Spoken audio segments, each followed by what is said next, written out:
So you're no longer the Master Chief, you're the newest member of a squad of orbital drop shock troopers. They're the mysterious soldiers with the untold tale. We talked a lot about how could we still take people out of one character, put them into the body of another character, and not confuse people. And ODST, I think, takes the lessons of Halo 2 and feels a lot more natural. You're going from one ODST to another. It's not so jarring as it was with the Chief and the Arbiter. The hell am I supposed to do with this inside a Covenant ship? Romeo the smartass, or Mickey the kind of guy who just wants to blow shit up. Allowing the player to step into the shoes of all of these different characters in the squad makes this a game about what happens to that squad. It's hard to create not just characters, but then give them a relationship. That's even tougher. Get this thing off of me. You've got Buck, who's the squad leader. He's the most hard-boiled, hard-bitten, seen everything, been everywhere, a little bit more cynical than the other soldiers, because he's survived the longest. No! They're gonna burn this city and then glass the whole planet!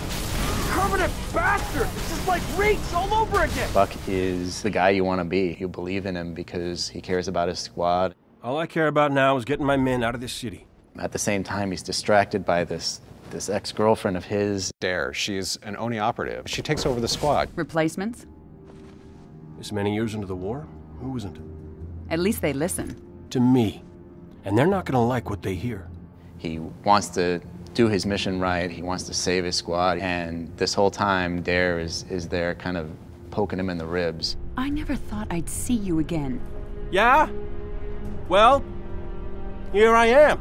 There's something to be said about using Nathan and Trisha, who are, really strong sci-fi actors. What we bring to the table is a lot of experience. A lot of spacefaring, a lot of changing trajectories, a lot of slip space ruptures. We know. Veronica definitely has balls. What was that for? Abandoning the mission. What mission? For me, it was about creating a credible history between the two of them. And by dipping into that history, I think that creates the relationship. Look, don't start about my job. We both agreed to end it. That was years ago, Veronica. I'm a little fuzzy on the details. We talked about what it would be like to suddenly be in the body of some other character who was just in the cinematic you just watched.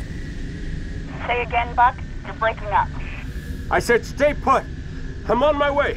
And then actually hear his voice coming out of your body. We missed our LZ. This grid is packed with Covenant. Be careful. I appreciate the concern. We call them vignettes, and they're basically the last shot of a flashback cinematic, right before you take control of Dutch or take control of Buck. And it's a shot from first person. You can see your arms, you can see the weapon that you're holding. We use it as a kind of a direction indicator or a mission indicator. The player doesn't have control of the camera yet, and the character is kind of easing him into that and leading him into where he needs to be going and what he needs to be doing. You really kind of get inside some of these characters, and I think that the vignettes helped so it wasn't quite so jarring. Mickey, you're with me.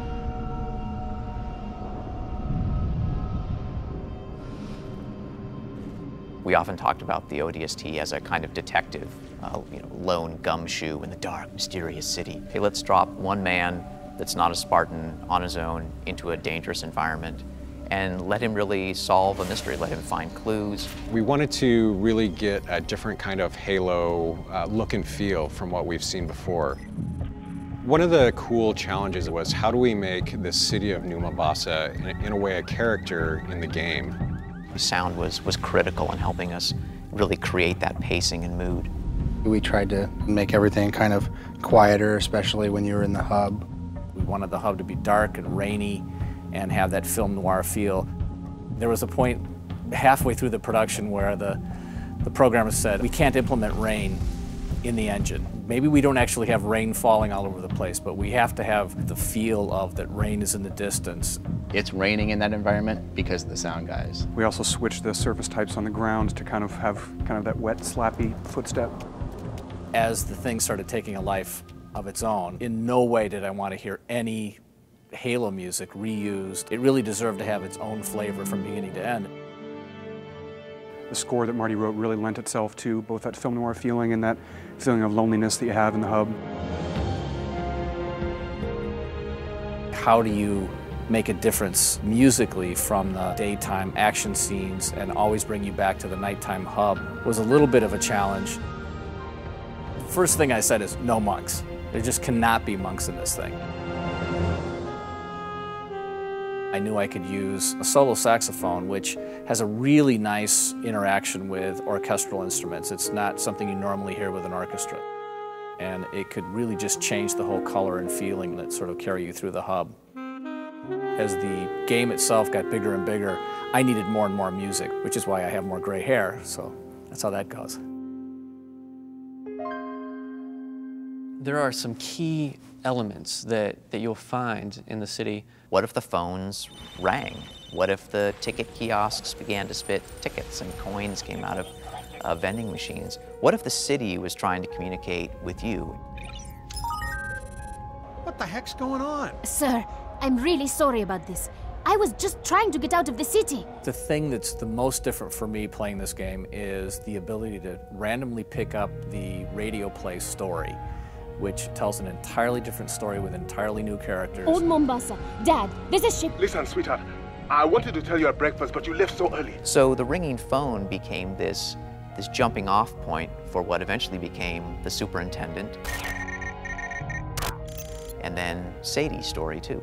A car just came out of nowhere, smashed all the brutes. Was that you?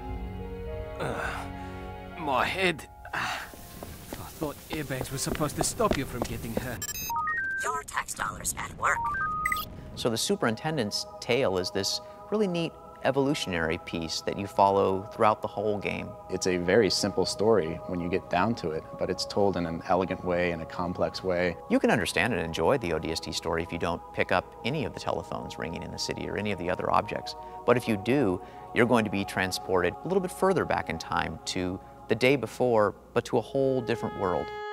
Like a detective, you have to put it all together, and it's the layers that make the story so interesting. We wanted to make sure that you met the people of that city. You knew the stakes, what you were fighting for.